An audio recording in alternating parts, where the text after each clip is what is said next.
Nếu các anh em hỏi tôi là thứ gì khốn nạn nhất trên đời thì đích thị là những cú quay xẻ khét lẹt mà các tác giả anime manga tung ra để chôn độc giả.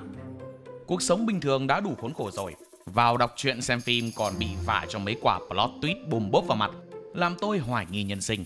Mèo biết đời này còn gì để tin tưởng không? Cú nào cú nấy lật điệu nghệ như cách còn nợ quay sang khủng bố tinh thần chủ nợ. Trong vô vàn danh sách những pha lật kèo mà có thể đủ cho Lý Hải sản xuất đến lật mặt 100, mỗi người sẽ có một ấn tượng riêng. Dĩ nhiên rồi, fan ở đời lúc nào cũng phải ăn vài cú lửa thì mới nhớ lâu được. Hôm nay tôi sẽ chia sẻ cùng với các đạo hữu 10 pha drip cực mượt mà tôi đu càng theo phải đo đường sấp mặt vì quá sốc. Lưu ý, đây chỉ là top 10 plot twist tôi yêu. Minasan có thể cùng nhau so sánh và bày tỏ quan điểm với mọi người, chứ đừng góp gạch cho tôi xây nhà nhé. Ok, let's go. Đi từ dưới lên, chúng ta hãy cùng đến với cú tweet trong The Promised Neverland. Ray thực ra lại chính là con ruột của Isabella. Nhờ màn lật mở sự thật kinh hoàng về trang trại ở ngay mở đầu mà ngay sau đó tôi đã mang tâm thế phòng bị với tất cả những gì có thể xảy ra.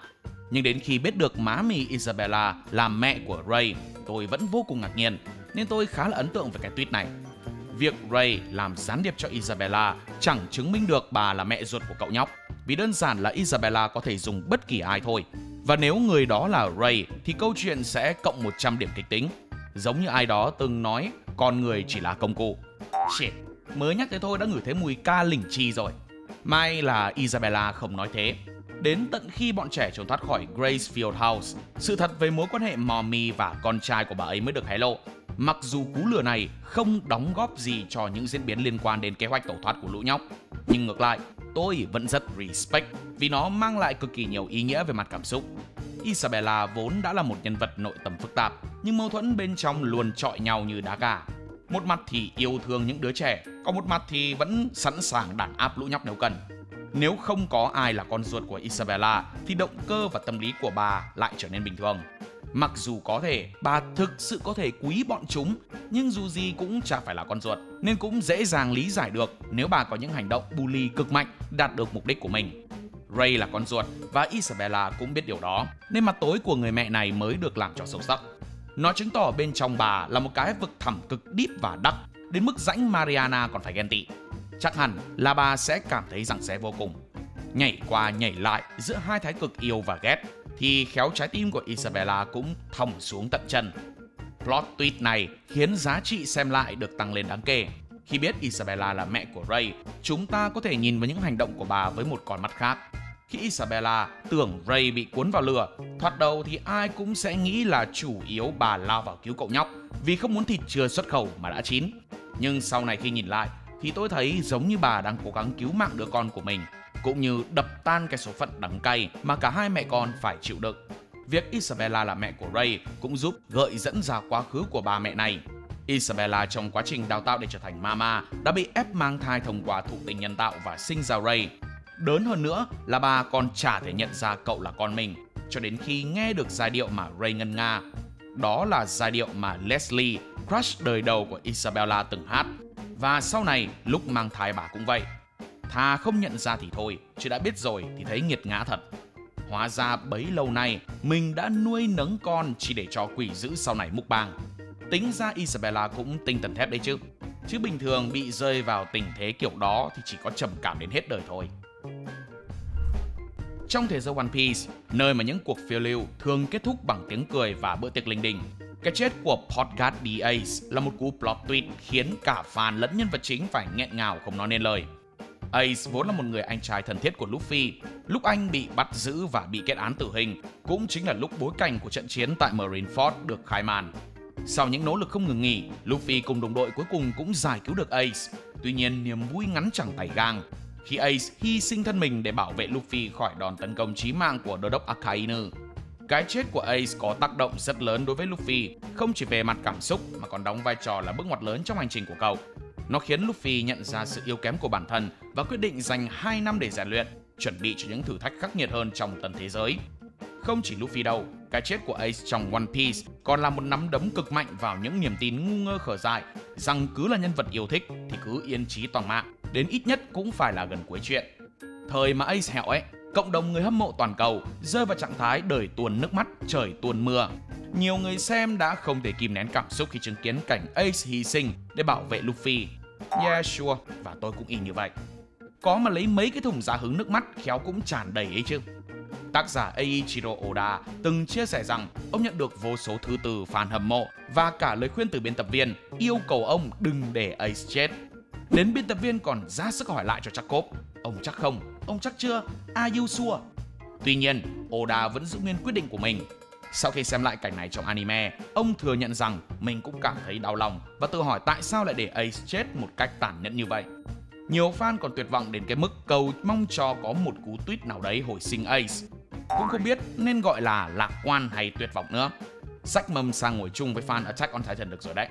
Thực ra thì việc Ace chết cũng gây ra vài đánh giá tiêu cực và thậm chí còn là nguyên do drop chuyện hàng đầu do quá đau buồn. Nhưng thực lòng mà nói, đúng là rất trầm cảm khi mà Ace không còn nữa. Nhưng không thể phủ nhận đây là một sự hy sinh giá trị.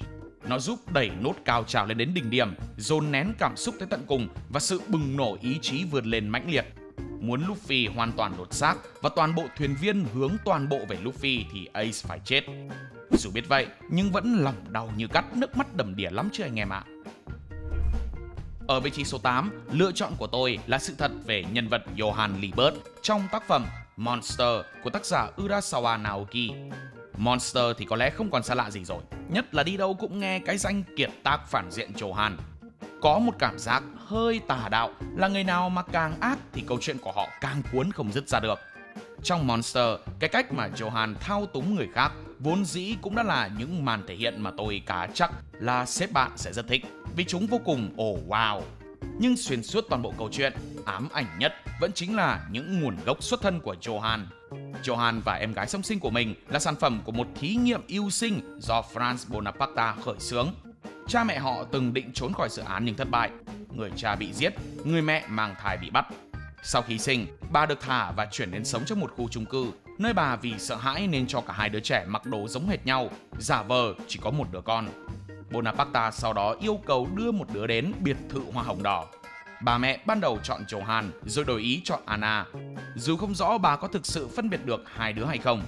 Anna bị tra tấn tinh thần, chứng kiến cảnh Bonaparte sát hại nhiều người rồi chạy trốn trở về. Khi nghe lại câu chuyện, Johann tiếp nhận ký ức đó như thể chính mình là người đã trải qua tất cả. Sau đó hai đứa trẻ đốt cháy khu chung cư rồi lang thang cho đến khi bị tách ra và đưa vào hai trại trẻ mồ côi khác nhau. Anna vào trại số 47, còn Johann đến Kinderheim 511, nơi tẩy não trẻ em để biến chúng thành những công cụ hoàn hảo. Nhưng với Johann, cậu đã là quái vật từ trước đó rồi, và Kinderheim chỉ xóa nốt phần người còn sót lại. Đó là khởi đầu cho cơn ác mộng mang tên Johann Liebert. Sự thật về quá khứ của Johann cũng thoát ẩn thoát hiện, y chang con người hắn. Dù là phản diện chính của chuyện, nhưng mà screen time của Johann còn ít hơn cả số lần thằng bạn tôi tỏ tình thành công. Bức màn sự thật này là không phải được kéo cái xoẹt một phát để lồ lộ trước mặt khán giả, mà sẽ được cuộn lên từ từ thông qua những câu chuyện của từng người mà bác sĩ Tenma gặp. Chúng ta sẽ không ăn một cú quay xe trực diện, nhưng sẽ phải tự mình sâu chuỗi nhiều sự kiện lại. Mỗi một mắt xích bản chất đã là một lần khiến chúng ta phải há hốc mồm rồi. Cái hay của nó không nằm ở sự bất ngờ. Hơn cả bất ngờ, nó còn giáng thẳng vào thứ gọi là nỗi sợ gián tiếp. Có thể thấy rằng Monster luôn kể chuyện một cách gián tiếp, qua lời nói, cử chỉ, hành động của những con người gián tiếp liên quan. Điều đó khiến chúng ta phải tự động não để nói tất cả mọi thứ lại với nhau bằng trí tưởng tượng, bằng sự lo lắng và bằng những cảm xúc bất an. Chỉ cần vậy thôi là đã mắc vào cái bẫy cảm xúc mà Naoki Sensei giăng ra rồi. Ai cũng chăm chăm muốn biết Johann là con người ghê gớm như thế nào và giết người bằng lời nói ra làm sao. Nhưng tác giả lại dẫn chúng ta đi vòng vòng cùng bác sĩ Tenma để thông qua từng mảnh ghép mà tự nhìn nhận con người của Johann. Ngoài ra, khi biết sự thật về quá khứ của Johann, tôi không chỉ ngỡ ngàng trước sự tàn khốc của những thí nghiệm chiến tranh vô nhân đạo, mà còn phải tự đặt ra câu hỏi về bản chất của Johann. Việc bà mẹ chọn một trong hai đứa con giống y chang nhau khiến Johann luôn ở trong tình trạng hoài nghi rằng liệu người được yêu thương thực sự là ai, là mình hay cô em gái. Rồi khi đọc được quyển truyện của Bonaparte, Johann cũng bắt đầu đồng nhất bản thân với quái vật không tên, cảm thấy mình không có danh tính và không xứng đáng tồn tại. Nhưng có phải Johann lạnh lùng và tàn nhẫn như bây giờ là do tác nhân bên ngoài hay không? Hay đơn giản hắn chỉ sinh ra đã bệnh sẵn rồi? Vì cô em gái Nina dù cũng đã trải qua những năm tháng kinh hoàng nhưng lớn lên vẫn là người đàng hoàng tử tế. Vậy thì cái ác là thứ vốn có hay là bị tác động thì mới sản sinh ra? Vị trí số 7 sẽ thuộc về một màn khai sáng trong Neon Genesis Evangelion. Evangelion thì không phải là một bộ có chủ đích cài cắm nhiều tweet để khiến người đọc phát điên, vì vốn dĩ cái bộ này nó cũng điên sẵn rồi, theo nghĩa đen luôn. Các nhân vật trong Evangelion ai cũng có vấn đề về tâm lý, nên thành ra người xem cũng quay cuồng trong mơ hồ, y như bú cả lọ đá. Cú tweet theo tôi là đớ nhất trong Evangelion là sự thật về thân phận của Rei Ayanami. Rei nhanh chóng khiến tôi cộng một waifu vào list, nhưng cũng là người khiến tôi nhanh chóng phải dừng khoảng chừng là 5 giây để định hình coi cái éo gì đang xảy ra. Ngay từ đầu thì Rei đã có cái vẻ gì đó rất là bí ẩn. Có lẽ không phải người bình thường, nhưng hóa ra cô còn chả phải là người nữa, chứ nói gì đến bình thường hay bất thường. Bản thể Rei Ayanami là sự kết hợp giữa chất lỏng LCL với DNA của Yui Ikari, mẹ của nhân vật chính Shinji và cũng là vợ của Gendo Ikari. Tức là Rei mà chúng ta thấy ngay từ đầu phim vốn dĩ đã là một con clone rồi. Mà vấn đề là không chỉ có một Rei duy nhất. Gendo tạo ra rất nhiều bản thể Rei để thực hiện dự án Human Instrumentality của ông ta. Và cho đến cuối cùng thì chúng ta được tiếp cận với 3 bản thể Rei Ayanami. Trong số đó thì Rei 2 và Rei 3 đóng vai trò quan trọng hơn cả, và cũng là Rei mà chúng ta chứng kiến nhiều nhất trong phim. Sự thật về việc Rei là clone chẳng giúp câu chuyện trong Evangelion sáng sủa hơn tí nào. Trái lại còn làm cho mọi thứ búa lua xua hơn. Nhưng chính vì vậy nên Evangelion mới tăng đáng kể những ý nghĩa triết lý các kiểu các thứ. Rei mang linh hồn của Lilith, mà linh hồn này thì bị tổ chức Sele và Gendo định tận dụng theo những cách khác nhau để quyết định số phận loài người. Điều đó đặt ra những câu hỏi về niềm tin tôn giáo, cùng với đó là sự đối chọi với ý muốn của cá nhân. Bản thân Rei là một clone nhưng vẫn có hành động đi tìm bản chất con người. Điều đó đã góp phần thêm sâu sắc cho quá trình giải quyết khủng hoảng hiện sinh. Vốn dĩ Rei chỉ là công cụ mà Gendo dùng để thực hiện âm mưu của ông ta. Tuy nhiên qua thời gian, đặc biệt là sau khi tiếp xúc với Shinji và các thành viên khác, Rei bắt đầu phát triển ý thức và cảm xúc riêng. Cô không còn là một bản sao vô hồn mà trở thành một cá thể với suy nghĩ và cảm xúc độc lập. Sự phát triển này đạt đỉnh điểm khi Rei từ chối tuân lệnh Gendo và quyết định hợp nhất với Lilith theo ý chí của riêng mình. Nói chung, đây là một chi tiết mà tôi cho là quan trọng, dù xuất hiện gần như là cuối phim rồi. Plot twist đầu tiên xuất hiện trong Evangelion là việc tổ chức Sele định xóa sổ con người bằng việc hợp nhất họ và Lilith. Dù cũng wow, nhưng ít ra thì trước đó cũng có những chi tiết giúp chuẩn bị tinh thần rồi. Và plot về Rei thì gợi mở ra nhiều vấn đề hơn, cũng như góp phần quan trọng dẫn đến kết cục của toàn bộ câu chuyện. So yeah, tôi sẽ xếp nó vào trong top 10 cú tweet yêu thích. Tôi biết là nhắc đến Fullmetal Alchemist thì các ông sẽ nhớ ngay đến ông bố mà súc vật còn thấy mình cao quý hơn. Kết quả phẫu thuật chỉnh hình này đã quá nổi đến nỗi có những người chưa xem anime bao giờ cũng khéo biết. Nhưng plot twist tôi chọn nằm trong top 10 không phải là pha đấy. Vốn dĩ cả cái bộ này đặt ra rất nhiều vấn đề nhân sinh, nên đó cũng chỉ là một màn dạo đầu nho nhỏ thôi. Thứ tôi muốn nói đến ở đây là sự thật về hòn đá triết gia. Trong một thời gian dài, hòn đá triết gia được người đời kháo nhau là một vật thể hack game huyền thoại, vì nó mang lại lợi thế vô cùng to lớn cho bất kỳ giả kim thuật sư nào. Từ việc thực hiện giả kim mà không cần tuân theo giới hạn của hoán đổi tương đương, đến chuyển hóa vật chất trên quy mô lớn, chữa lành vết thương và thực hiện những kỹ thuật giả kim phức tạp và cao cấp nhất. Không gì mà hòn đá không làm được. Mà xài hack thì dĩ nhiên là ngon ăn hơn là cày chay, nên nó trở thành món bảo vật mà bất kỳ kẻ nào khao khát quyền lực đều muốn sở hữu. Thế nhưng, hai anh em nhà Elric đã khám phá ra phương pháp chế tạo đầy bí ẩn và nguy hiểm của món bảo vật quyền năng này. Hòn đá được tạo ra từ linh hồn con người, đòi hỏi sự hy sinh của vô số mạng sống. Phương pháp rùng rợn này liên quan đến một nghi thức giả kim gọi là chuyển hóa người. Trong đó linh hồn của nhiều cá nhân bị kết hợp lại để tạo thành hòn đá. Còn nữa, nạp càng nhiều linh hồn thì hòn đá càng mạnh. Hiển nhiên, quá trình này bị coi là điều cấm kỵ tối thượng trong giả kim thuật. Một cú tweet hay không chỉ vì nó bất ngờ, mà vì nó làm thay đổi hoàn toàn hướng đi của câu chuyện và nhận thức của người xem. Fullmetal Alchemist đã khéo léo lồng ghép bí ẩn của hòn đá triết gia vào câu chuyện, đặt ra những câu hỏi đạo đức xoay quanh việc thao túng mạng sống con người để phục vụ cho lợi ích cá nhân. Không phải tự dưng mà quy tắc hoán đổi tương đương xuất hiện trong thế giới Fullmetal Alchemist. Nó luôn hiện diện như một lời nhắc nhở rằng muốn có được một thứ thì phải mất một thứ tương đương, công bằng, dân chủ.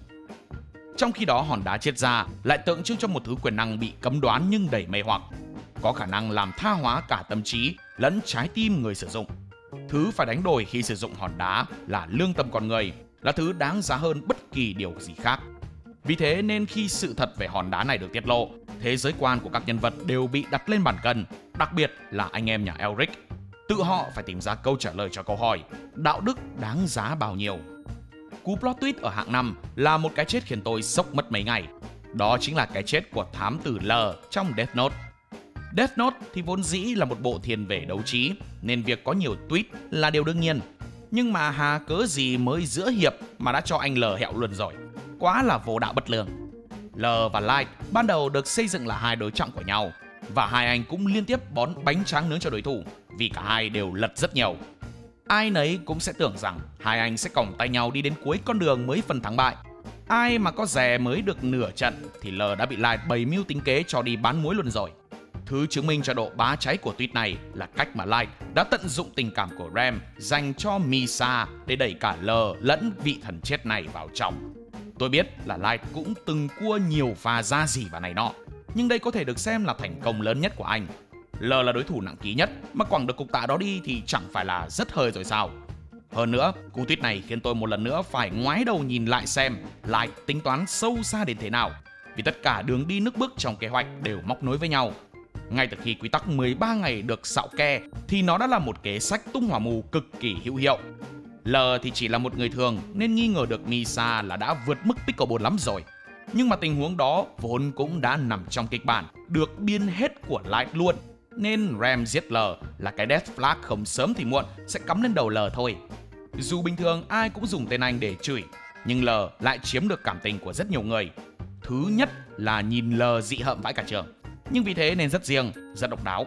Thứ hai là vì so với Light thì L đại diện cho thứ gọi là ánh sáng, là công lý, nên khi L chết đi thì đồng nghĩa với việc bóng tối đã thắng thế. Cùng với đó là sự cực đoan của Light lên ngôi. Từ đó cú plot này đã làm rất tốt trong việc đảo ngược kỳ vọng của người hâm mộ, phá vỡ cấu trúc thiện ác truyền thống.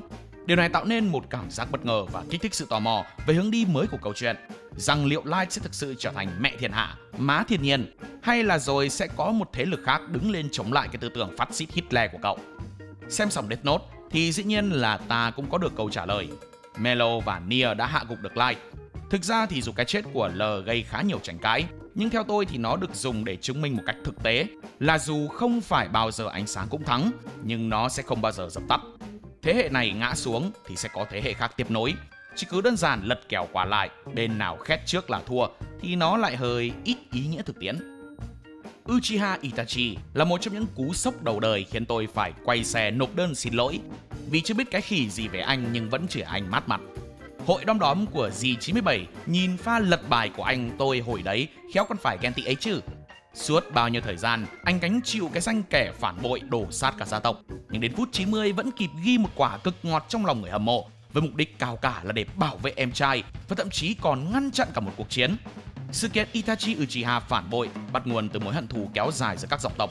Mâu thuẫn này lên đến đỉnh điểm khi Obito đã dùng cửu vĩ tấn công làng lá. Vì cửu vĩ này có thể bị Sharingan của tộc Uchiha điều khiển, nên cái dòng họ số khổ này tự dưng bị chĩa mũi dùi vào, rồi bị cho ra rìa chơi một mình luôn. Cuối cùng, các lãnh đạo trong tộc quyết định ra tay trước, lên kế hoạch lật đổ chính quyền và giành quyền kiểm soát cả ngôi làng. Đây chính là lúc vai trò của Itachi bắt đầu. Itachi thì nhìn phát biết luôn, sớm muộn gì làng lá với tộc mình cũng bèm nhau đầu rơi máu chảy thôi. Để ngăn chặn, Itachi quyết định trở thành một điệp viên hài mang cho cả hai bên. Nhưng số anh là số khổ. Sau nhiều nỗ lực nhưng mà đi tòng hết thì cuối cùng Itachi chỉ còn hai lựa chọn: hoặc để chiến tranh nổ ra, hoặc tự tay đóng quan tài cho cả lò Uchiha. Và thế là anh đành nhận kèo, với điều kiện duy nhất là em trai Sasuke phải được sống. Thực ra thì hành động này của Itachi không hẳn là perfect, vì tôi thấy nó vẫn gây khá nhiều tranh cãi trong cộng đồng.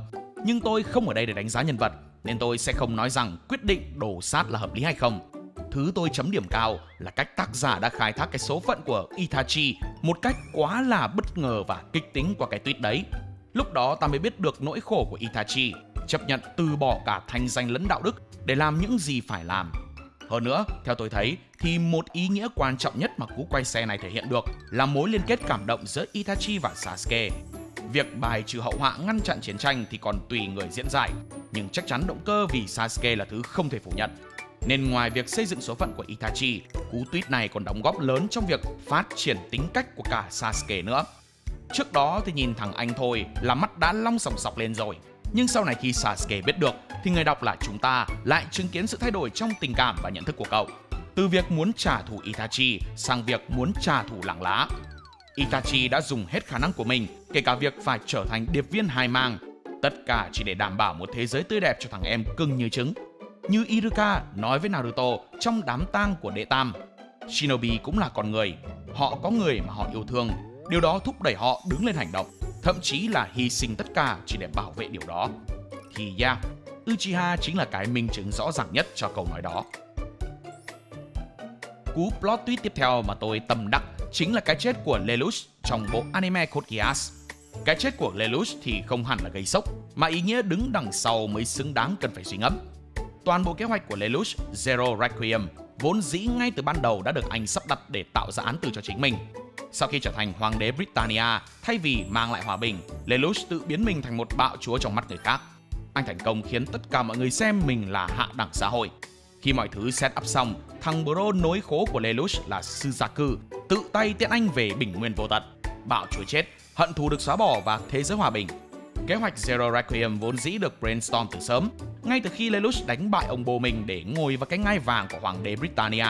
Nhưng đến tận tập cuối, trong phân đoạn hồi tưởng của Suzaku, chúng ta mới hiểu được lý do anh trở nên phát rồ với quyền lực như vậy. Trước đó, tôi chỉ biết là Lelouch đang có ý định thay đổi thế giới theo hướng điên rồ hơn, mà chả ai biết làm thế để làm gì. Phương pháp tốt nhất để tạo ra một thế giới nắm tay nhau vui vẻ là tạo ra một kẻ thù chung của tất cả bọn họ. Vì vậy nên cú tweet này đã hoàn thành sứ mệnh khẳng định cái chân lý đó. Lelouch muốn thay đổi thế giới theo hướng tốt đẹp, nhưng lại phải dùng những hành động méo mó độc ác để làm công cụ. Đồng thời, nó cũng bẻ lại suy nghĩ của người xem về nhân vật Lelouch, bẻ lại từ cong xiên vặn vẹo thành lại thẳng. Tại trước đó ai cũng tưởng anh liếm, ai dè cuối cùng anh liềm. Do cái động cơ cao thượng như thánh đối chọi hoàn toàn với những hành động tàn bạo trước đó mà Lelouch đã trở thành một nhân vật theo mô típ phản anh hùng cực kỳ nổi tiếng. Cũng là mô típ lùi bước về sau vì đại cuộc, giống Itachi. Thông qua cú tweet mà chất lượng 5 sao của nhân vật Lelouch đã được thể hiện. Lelouch thì không dùng sức mà dùng mưu là nhiều. Cậu phải dàn dựng toàn bộ kế hoạch để làm sao nó ăn khớp với kết cục cuối cùng trong từng đường đi nước bước. Nên ngoài cái việc nội tâm rối rắm thì Lelouch còn có thể chứng minh được độ to của cái não của mình nữa. Không chỉ Lelouch được thể hiện, thông qua cú tweet này thì Suzaku cũng có phần. Zero Requiem được cả Lelouch lẫn Suzaku chấp bút. Suzaku không xuất hiện ra mặt mà cosplay Zero để xiên thằng bạn mình. Suzaku và Lelouch cùng là tác giả của cái màn kịch bro đâm nhau mà Suzaku lộ ra thì chẳng phải là mọi thứ sẽ tan thành mây khói còn gì. Mục đích của kế hoạch này là để biến nhân vật Zero thành người hùng, giết Lelouch rồi, tức là công lý chiến thắng và mọi người đoàn kết, chứ không phải là để bàn dân thiên hạ biết được động cơ cao thượng của Lelouch. Zero chỉ là một vai diễn đại diện cho công lý mà thôi, chứ diễn viên thì không được phép lộ mặt. Giống như Lelouch, Suzaku cũng mang trong mình nhiều tội lỗi bằng cách trở thành Zero và giết Lelouch.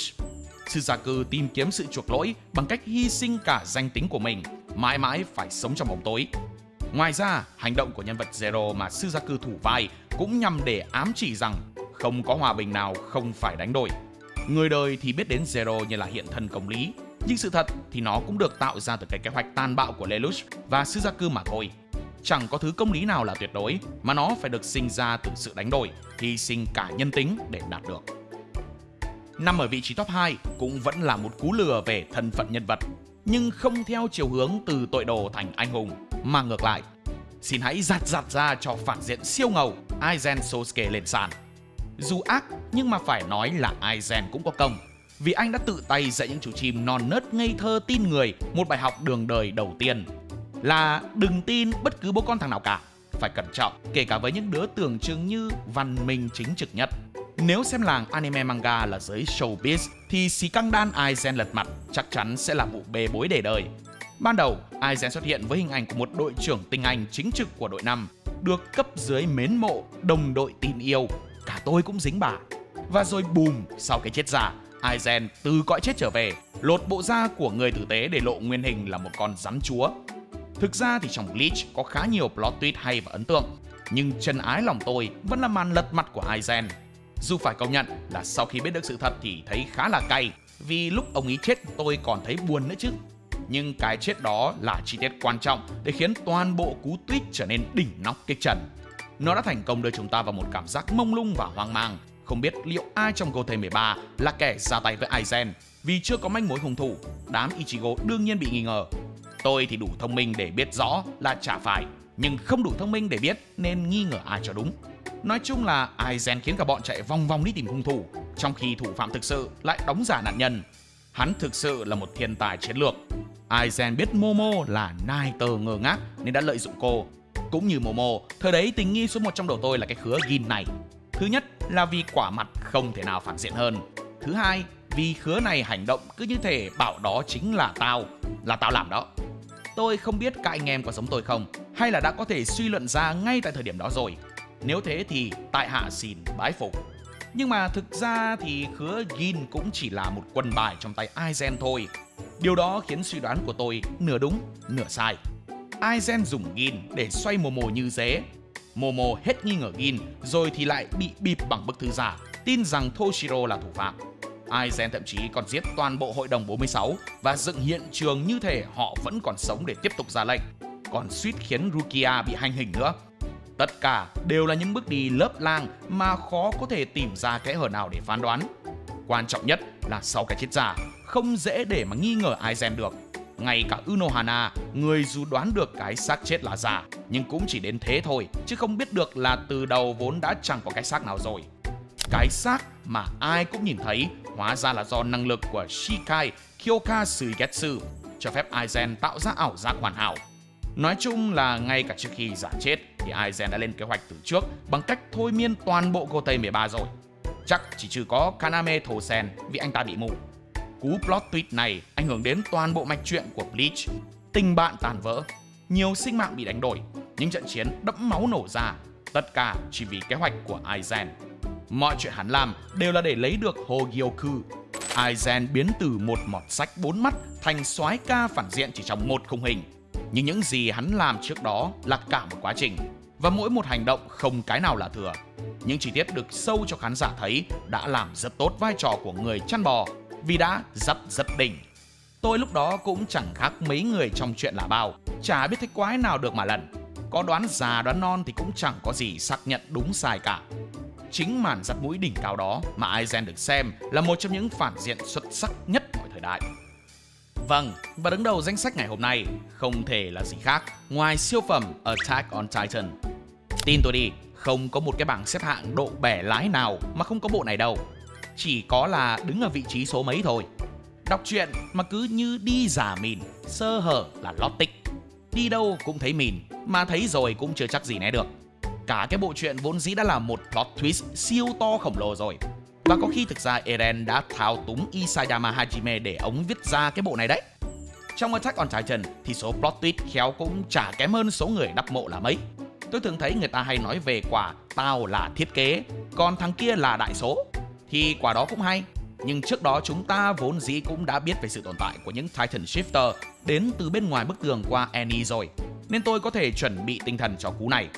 Đa phần người ta hay nhắc đến chẳng qua vì cái cách bạn Rainer tiết lộ mật cơ mà cứ chơi ra thôi, còn độ điên thì chưa đủ lên top 1 lòng tôi. Quả quay xe huyền thoại nhất trong đại chiến bé bự với tôi là việc Eren hóa ra mới là người đã điều khiển Grisha giết gia tộc Rice và cướp Titan Thủy Tổ. Dù khi chuyển sang season 4 thì tôi cũng đã thấy bầu không khí và thế giới quan thay đổi rồi. Thái độ Eren cũng rất khác. Cộng với việc đã ăn quá nhiều cú lửa trước đó nên tôi cũng chuẩn bị tinh thần. Ok, cái gì tới thì tới hết đi. Cũng đoán già đoán non đủ kiểu, nhưng cùng lắm cũng chỉ nghĩ đến việc Eren đang lợi dụng Zeke thôi. Còn lợi dụng một cách thao túng cả ông Bô bằng năng lực Titan tiến công thì quả thật là nổ não. Nó không chỉ cho thấy sức tư duy đỉnh cao của Eren, mà còn cho thấy rằng thực tại xảy ra mà chúng ta theo dõi vốn dĩ đều đã được định đoạt bởi chính Eren. Tức là từ đầu đến giờ mình chả khác gì mấy con bò, bị dắt đi hết cái chuyện luôn mà còn không biết mình bị dắt. Hay thật. Điều thú vị hơn nữa với tôi là tác giả Isayama không tạo ra cái plot twist này kiểu ém hàng. Tức là dùng những dữ kiện gì đó mà chỉ một số nhân vật biết hoặc tác giả biết để tạo bất ngờ. Sức mạnh Titan tiến công, nhìn được quá khứ lẫn tương lai đều rõ như ban ngày. Từ việc Eren hôn lên tay Historia và thấy được tương lai cũng đã được nhắc tới. Việc Eren điều khiển Grisha là bản chất, là một tình tiết vận dụng tất cả những dữ kiện đã có để tạo ra. thế mà vẫn khiến biết bao người phải bật ngửa, không top một server thì quá phí. Không chỉ vậy, quả tweet này còn có nhiệm vụ làm trọn vẹn tính cách của nhân vật Eren. Nếu ai đến cướp tự do của mình thì tự mình phải đi cướp tự do của người khác. Đó chính là tư tưởng mà quốc trưởng luôn mang theo từ ngày bé. Do đó, việc Eren chính là người đã dùng năng lực để can thiệp vào quá khứ đều nhằm khẳng định rằng tất cả những điều đã xảy ra chẳng phải là theo một biến số ngẫu nhiên nào cả, mà tất cả đều phải y xỉ đúc như vậy theo ý muốn của Eren. Eren muốn cái gì thì nó sẽ như thế, chứ chẳng thể bị khuất phục bởi bất kỳ ai. Không chỉ tính cách Eren, toàn bộ câu chuyện bản thân nó cũng được biến thành một vòng tròn khép kín luôn. Ngay từ sự kiện đầu tiên trong chuyện là việc mẹ Eren bị ăn thịt, hóa ra cũng chính là do Eren nhúng tay vào. Tác giả đã cúc hay đến nỗi mọi sự kiện dù đảm nhận nhiều vai trò nhưng mà không vai trò nào bị trở nên tào lao bí đao. Chính từ việc mẹ chết mà Eren bé mới tuyên bố giết sạch không chừa con Titan nào. Và sau này Eren lớn khi có sức mạnh Titan Thủy Tổ cũng can thiệp vào dòng thời gian để tạo ra chính sự kiện đó. Quanh đi quẩn lại, những cái tư tưởng cực đoan về sự tự do vẫn được giữ nguyên si mà mạch truyện thì vẫn rất có móc nối. Qua đó chúng ta mới thấy được cái giá phải trả cho tự do của Eren đắt đến như thế nào và bản chất của một con ác quỷ trong con người cậu đã được thể hiện ra sao. Trên đây là tổng hợp 10 plot twist mà tôi yêu thích nhất. Còn các chiến hữu thì sao? Đối với các bro thì cú vả nào là nhớ đời nhất? Đừng quên like và subscribe kênh để theo dõi những thông tin thú vị về anime manga nhé. Xin chào và video đến đây là chưa kết thúc. Bất ngờ chưa? Các bạn tưởng rằng tôi sẽ cho cái video nồng nặc mùi khét của mấy cú quay xe kết thúc theo đúng như các bạn nghĩ sao? Không, nhìn lại tiêu đề video đi. Chúng ta đang điểm lại những bài học nhớ đời đấy. Và nãy tôi nói Aizen đã dạy cái gì nào? Đừng tin bố con thằng nào cả.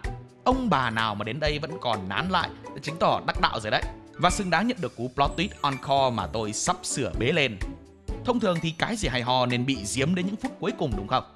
Cú plot twist này đã làm rất xuất sắc vai trò của một kẻ thao túng tâm lý. Không phải vì nó khiến tôi bất ngờ trước những diễn biến xoắn não, mà sau khi đọc xong thì tôi phải tự vấn bản thân xem thế méo nào hồi xưa mình lại vớ phải cái bộ quỷ thả mà bắt này. Vâng, xin được phép giới thiệu Giang Hồ Thủ Đô với quả kết mà khéo mắm tôm còn tự hào nó thơm hơn. Thực ra không phải chỉ có cái kết. Nếu xem cái bộ này là người yêu thì tôi có cảm giác là từ sau ắc Thiên Trúc cứ có cái mùi cắm sừng kiểu gì ấy. Tôi dáng nuốt nó đến 2 chap cuối. Và cách mà tác giả cho Mikey với Takemichi teleport về năm lớp 2 nó không khác gì một bãi shit chọi thẳng vào sự kiên nhẫn của tôi. Tính ra là tôi đã phải chịu đựng biết bao thảm cảnh, từ cái chuyện nghe một đám nhóc ngổ ngáo tuyên bố thống nhất Nhật Bản như thể chúng nó là nguyên thủ quốc gia, cho đến cái thứ bản năng hắc ám khùng khùng dở dở. Đã nhẫn nhịn đến thế rồi mà cuối cùng vẫn không khỏi bị phản bội. Một mớ bòng bong còn đang xếp hàng chờ được tống khứ đi cho cái bộ chuyện nó sáng sủa. Ấy thế mà tự dưng tất cả lại được giải quyết không thể nào xàm xí đú hơn trong vòng một nốt nhạc bằng việc quay lại từ đầu, reset tất cả. Giống như kiểu viết chuyện cho đã, xong rồi kết lại một câu là tất cả chỉ là tác dụng của Mai Thúy Đá. Thằng men chơi quá liều nên tưởng tượng ra thế thôi, chứ thực ra éo có cái gì cả. Hình như cả tôi cũng kẻ hơi dày nên mới cố gắng bám trụ đến giây phút cuối cùng. Bao nhiêu nhân vật sành cỏ khi mà character dev còn chưa ra cái hệ thống công rãnh gì, nhưng cuối cùng thì sau tất cả họ vẫn sống happily forever after. Các bro là công chúa Disney đấy à? Thế là toàn bộ hơn 200 chap truyện trở nên vô nghĩa vờ lờ chỉ vì 2 cái chap cuối cùng. Ý là bạn không thể giải quyết những mớ rắc rối còn tồn động và đem lại ý nghĩa cho cái chết của các nhân vật chỉ bằng cách quẳng cái bộ truyện vào hộc bản của Nobita được. Nó thành công đưa câu chuyện đến cuối, nhưng mà là cuối đầu bài. Nếu đã lỡ tay bỏ hơi nhiều mắm thối thì dám mà nghĩ ra cách để bù gia vị khác vào cứu vãn tình hình đi chứ. Sau khi Kisaki chết là cái bộ này trở nên mất não theo luôn à? Việc du hành thời gian thì luôn luôn đặt ra những cấu trúc kể chuyện thú vị, nhưng mà đối với Tokyo Revengers thì lại thành ra nhảm nhí. Sơ hở là teleport, tele cho lắm vào, rồi mọi thứ tele tá lả theo luôn. Đó là nguyên do và cũng là cách giải quyết của mọi cơ sự. Đọc 2 chap cuối mà tôi thấy lạnh cả gáy như có người sắp chết, vì cái quả kết không thể nào hấp hối hơn. Hoặc biết đâu được, tác giả ngay từ đầu đã định chôn độc giả rồi. Đằng nào cũng chơi bài trùng sinh về lại quá khứ reset hiện thực, nên cho lắm khứa chết tưng bừng đến thế. Nếu đúng thế thật thì đây quả là một cú tweet lịch sử, xứng danh ghi vào sử sách lưu truyền cho thế hệ ngàn đời sau. Thôi, dành tặng các bạn một cú lừa cảnh tỉnh vậy thôi, chứ mục đích chính của video này vẫn là tôn vinh những pha bẻ lái mà dù có bị tẩy não tôi cũng chấp nhận để được tận hưởng chúng một lần nữa. Một plot twist hay không đơn thuần là đổi trắng thay đen hay thảy vào khán giả một cú sốc. Nó phải hợp lý, phải được cài cắm khéo léo và trên hết là khiến ta muốn tua lại để suy ngẫm thật kỹ lưỡng. Chính những cú ngoặt bất ngờ ấy khiến hành trình theo dõi anime không chỉ là giải trí mà còn là một chuyến du hành cảm xúc thực sự. Tuyển tập top các plot twist trên đây chỉ là bề nổi của một tảng băng chìm to oanh của những cú lật mặt khiến dân tình rớt hàm tập thể trong thế giới anime manga. Mỗi cú tweet không chỉ khiến ta trố mắt ngạc nhiên mà còn đem đến nhiều thông điệp, chiều sâu tâm lý nhân vật và cả sự sáng tạo táo bạo của tác giả. Mà hơn hết thì chúng vẫn chỉ là ý kiến chủ quan và sở thích của riêng tôi thôi. Còn theo anh em, những cú tweet nào là sát thương chí mạng nhất? Hãy cùng comment bên dưới để chúng ta cùng xem cuộc đời ai đã trải qua đủ nhiều đắng cay nhá.